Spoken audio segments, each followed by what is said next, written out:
this is Victor Antonio here in my little workout room. I call it the workout room because this is where I get a lot of speeches done, or at least come to practice a lot of speeches. And one of the things I often get is, Victor, how do you develop a speech from the beginning? How do you come up with something to talk about, or at least, if a company comes to you and says, hey, I want you to speak, how do you orient the presentation towards their topic? Let me kind of give you some insight of what I do. First of all, you need a board. It's always handy to have a board. Now, the next thing you need is a marker. Here's a marker. Smell the marker, puts you in a real good mood to actually do the presentation. That's a joke. That's a joke. Now, here's what I typically do. What I typically do is figure out what topics I want to talk about in the presentation. So, for example, let's say I'm talking to a technology company.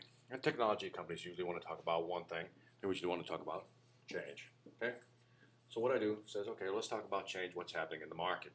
Another thing is basically they want to talk about is maybe market share, which is essentially, how they're doing in the marketplace and where they fit in the actual marketplace. So let's just take these 2 bullet points, but I typically come up with 6 bullet points.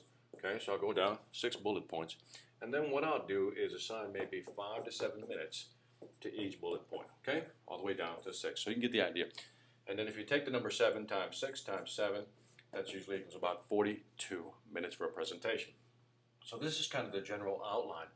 What I then do is take that module right there called change, and what I do is I work on that module first and say, okay, what are some of the interesting things? And then for each of these modules, what I try to do is come up with 3 interesting things that I want to say about change, for example.